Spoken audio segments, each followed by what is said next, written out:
of the Himalayas.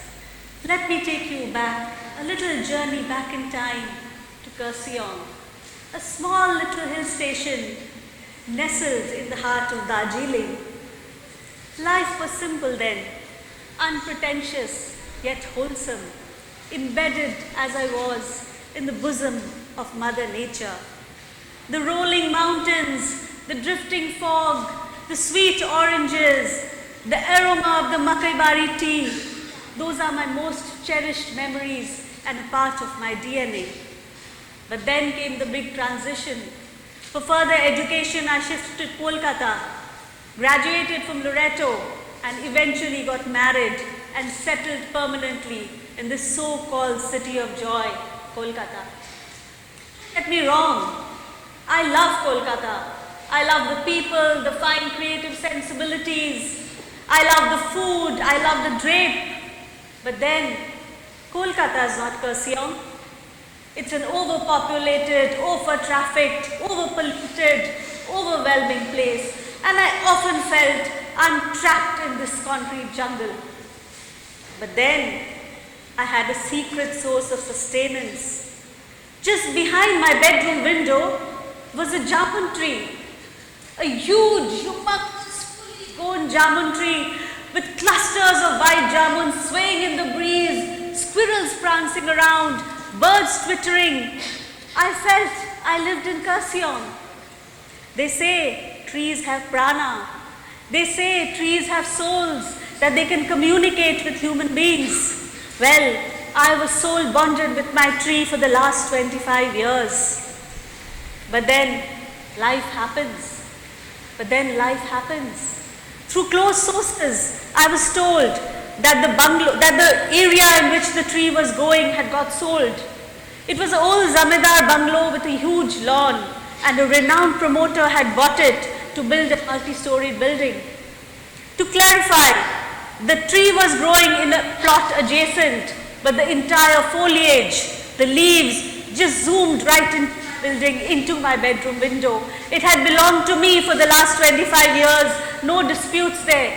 But legally, I was no one. I felt helpless. I felt anxiety. I knew that the tree was going to get removed.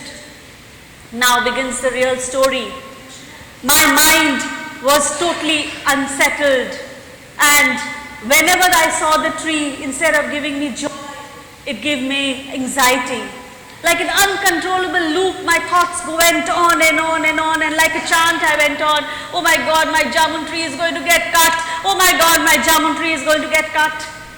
And then I went for a small holiday to the mountains. Nature is always therapeutic, right? Yet, my mind was not so settled. Every time I saw a beautiful tree, I thought of my Jamun tree back home. I was so certain of the disappointment. I come back and I almost fainted. I go to my bedroom window and I see that my tree has disappeared. I see a vacant ground, ugly, a dilapidated building, and construction materials strewn all around. I was horrified. All social etiquette down the drain. I called the promoter. I knew him. I said, Uncle, why did you need to cut the tree? Why did you need to cut the tree? Couldn't you have planned something around? It was right in the edge. The promoter heard me and said very flatly that he had not cut the tree. It was not a part of the building plan. It was not a requirement. He was certain. Incredulously, I found out that my driver and my house staff cut the tree. The squirrels were a nuisance, they thought. The ripe jamun breeded mosquitoes. The sunlight could not filter in because of the thick foliage.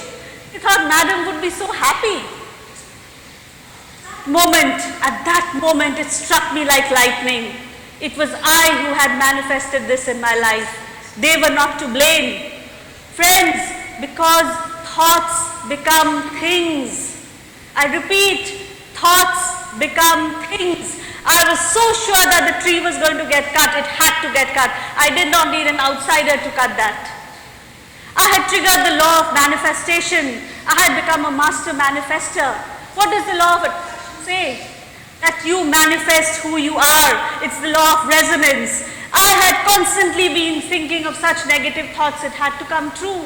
How do you do affirmations? You imprint a thought into your subconscious mind through repetition. I had done exactly that.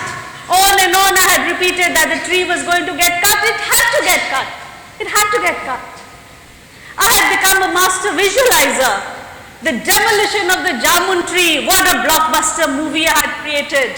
With such vividness, with such clarity, with such emotion, with such certainty. It had to get cut. I had manifested that in my life. That is the law of manifestation, isn't it? Lesson learned. Now I've become a very mindful person. Whenever I catch a negative thought, I instantly substitute it with 3 positive thoughts. I apply the law of thought substitution. I always say it's a thought, it's just a thought, and thoughts can change. Thoughts can change. You know, they say that if you knew the power of your thought, you never ever think a negative thought. Whatever you are planning is literally like creating a future event, whatever you are thinking. If you are appreciating, you are planning. If you are worrying, you are creating. What are you creating, my friends? Yes, I ask all of you. All of you, what are you creating? Let's do this together. Everybody, close your eyes, please, for a second. Please, indulge me. Now think of that one thought which has been nagging you, has been troubling you, has been making you anxious maybe. Have you caught that negative thought? Open your eyes. Have you discovered that negative thought that has been worrying you, that you have been overthinking about? Well, friends, that is your Jamun Tree. That is your Jamun Tree, and it's up to you to save it. It's up to you to save it now, because you have to remember, thoughts become things, and you need to save your Jamun Tree. Thank you.